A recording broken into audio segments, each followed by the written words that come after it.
हाय दोस्तों, आज की कहानी है पिता ने किया बेटी को बर्बाद। कहानी अगर पसंद आए तो वीडियो को लाइक और सब्सक्राइब जरूर करना।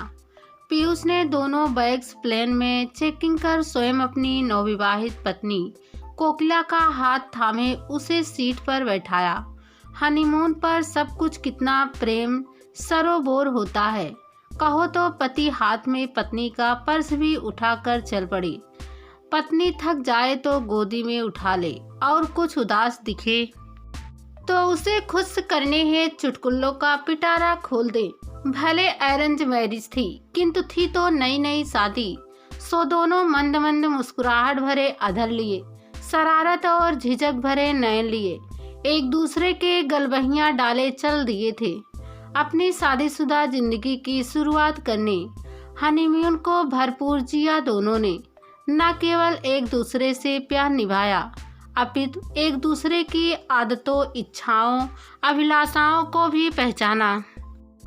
एक दूसरे के परिवारजनों के बारे में भी जाना और एक सुदृढ़ पारिवारिक जीवन जीने के वादे भी किए।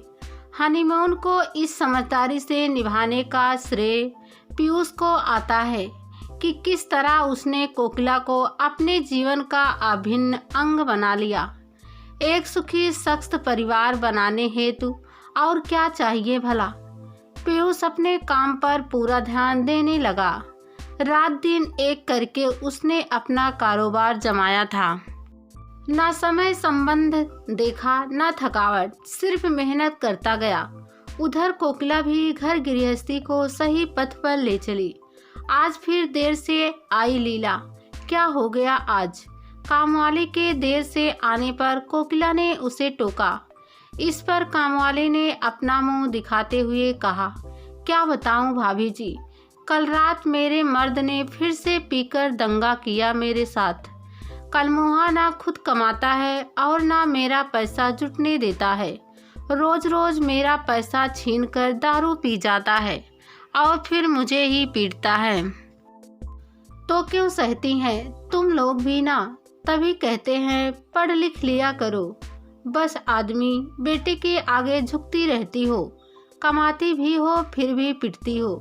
कोकिला आज के समय की स्त्री थी। असहाय व दयनीय स्थिति से समझौते के बजाय उसका हल खोजना चाहती थी। अचानक कोकिला मां बनने वाली थी।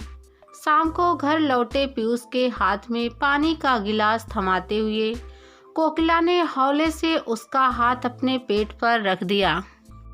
सच कोकिला, तुमने मेरे जीवन में इंद्रधनुष रंग भर दिया है। हमारी गृहस्थी में एक और सदस्य का जुड़ना मुझे कितना प्रसन्नता दे रहा है, मैं बयां नहीं कर सकता। बोलो, इस खुशी के अवसर पर तुम्हें क्या चाहिए? मुझे जो चाहिए वह आप सब मुझे पहले ही दे चुके हैं।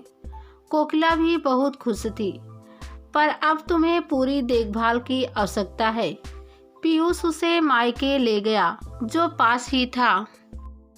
इस खुशी के अवसर पर कोकिला के मायके में उसके और पीयूष के स्वागत में खाने पीने की एनी-वन तैयारी थी। उनके पहुंचते ही कोकिला की मम्मी उन्हें गर्मा गर्म स्नैक्स जोर देकर खिलाने लगी और उधर कोकिला के पापा पीयूष और अपने लिए 2 गिलासों में शराब ले आए। पापा, यह आप क्या कर रहे हैं? उनकी इस हरकत से कोकिला अचंभित भी थी और परेशान भी। उसे अपने पापा की यह बात बिल्कुल अच्छी नहीं लगी, किंतु पीयूष को बुरा नहीं लगा। बोला, तुम्हारे पापा ने इस मौके को सेलिब्रेट करने हेतु ड्रिंक बनाया है तो इसमें इतना बुरा मानने की क्या बात है? फिर तो यह कर्म बन गया। जब भी कोकिला मायके जाती, पीयूष और उसके पापा पीने बैठ जाते।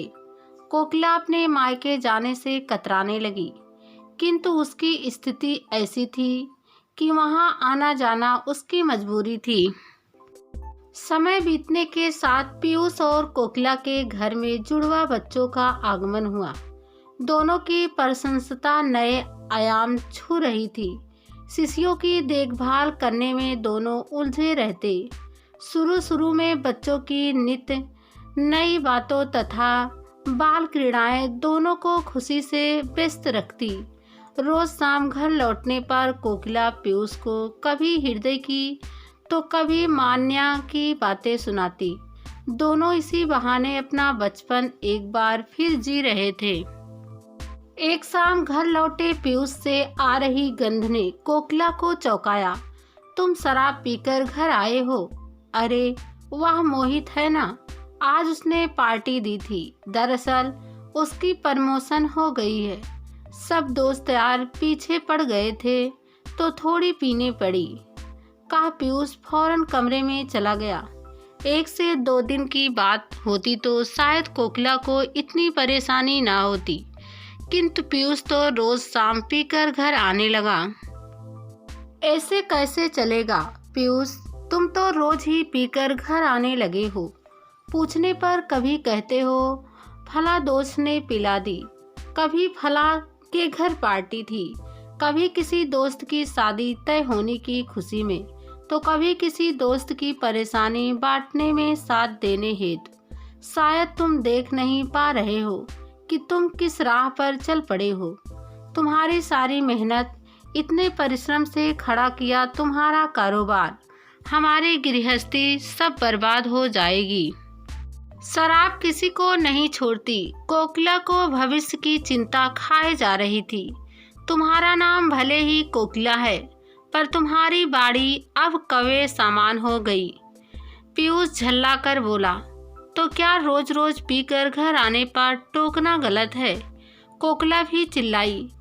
गिरी कलह को शांत करने का उपाय भी पीयूष ने ही खोजा। अगले सुबह सबसे पहले उठकर चाय बना उसने कोकिला को जगाया और फिर हाथ जोड़कर उससे क्षमा याचन की। मुझे माफ कर दो। देखो, यह तुम्हें अच्छा नहीं लगता तो मैं आज से नहीं पीऊंगा।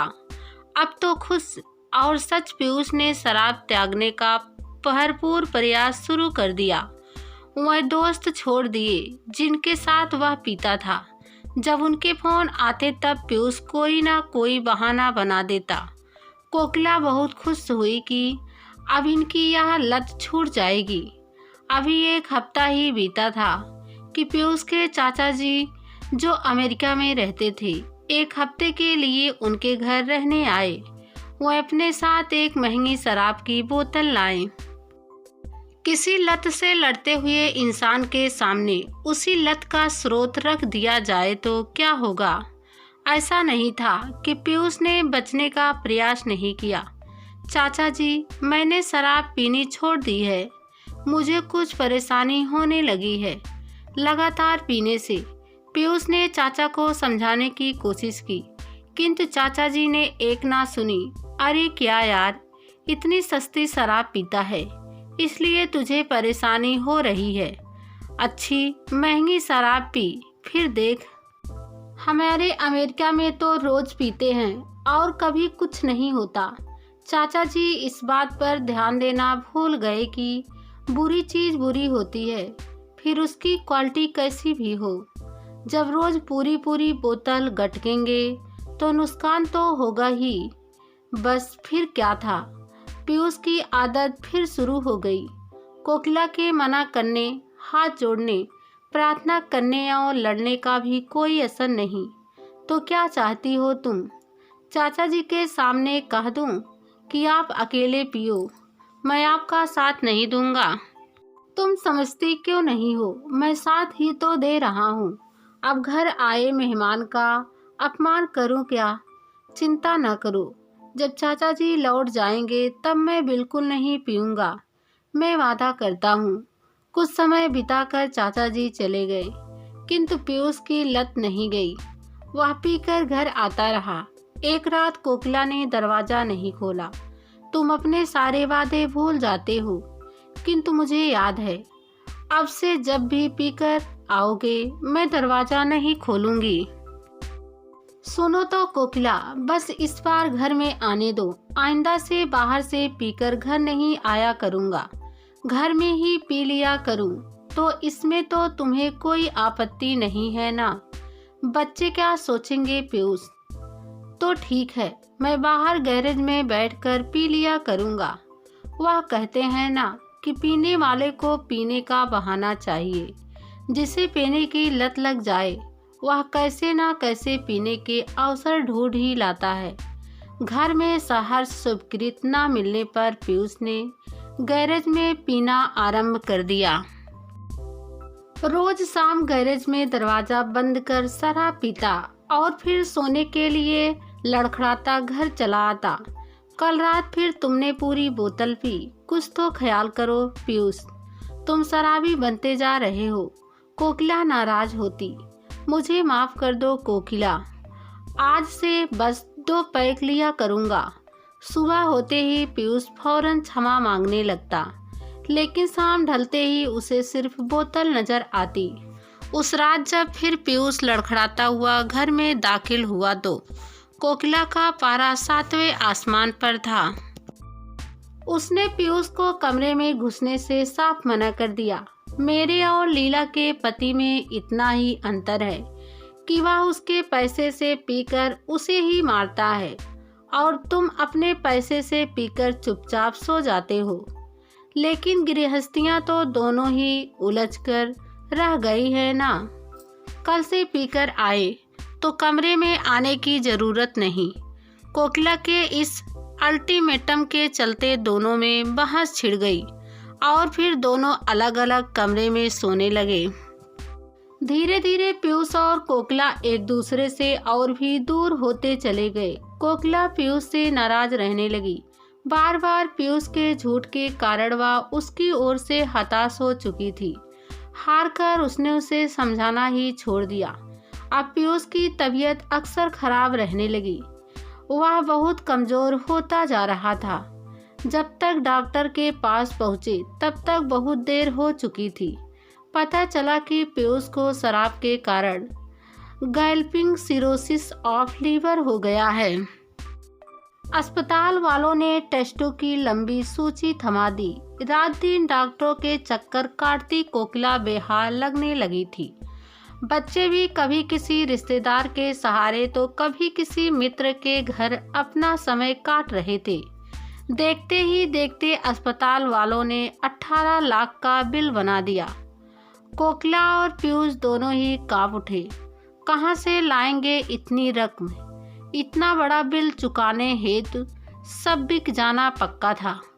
जमीन, शेयर, म्यूचुअल फंड, यहाँ तक कि घर भी।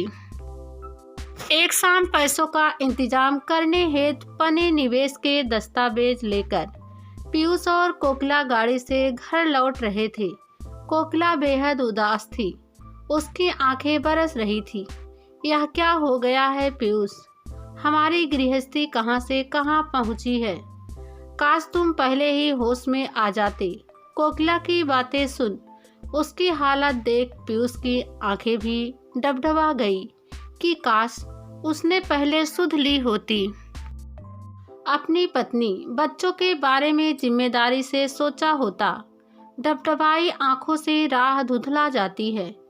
गाड़ी चलाते हुए आंखें पोंछने को जैसे ही पीयूष ने नीचे मुंह झुकाया, सामने से अचानक तेजी से आते एक ट्रक ने उसकी गाड़ी को टक्कर मार दी।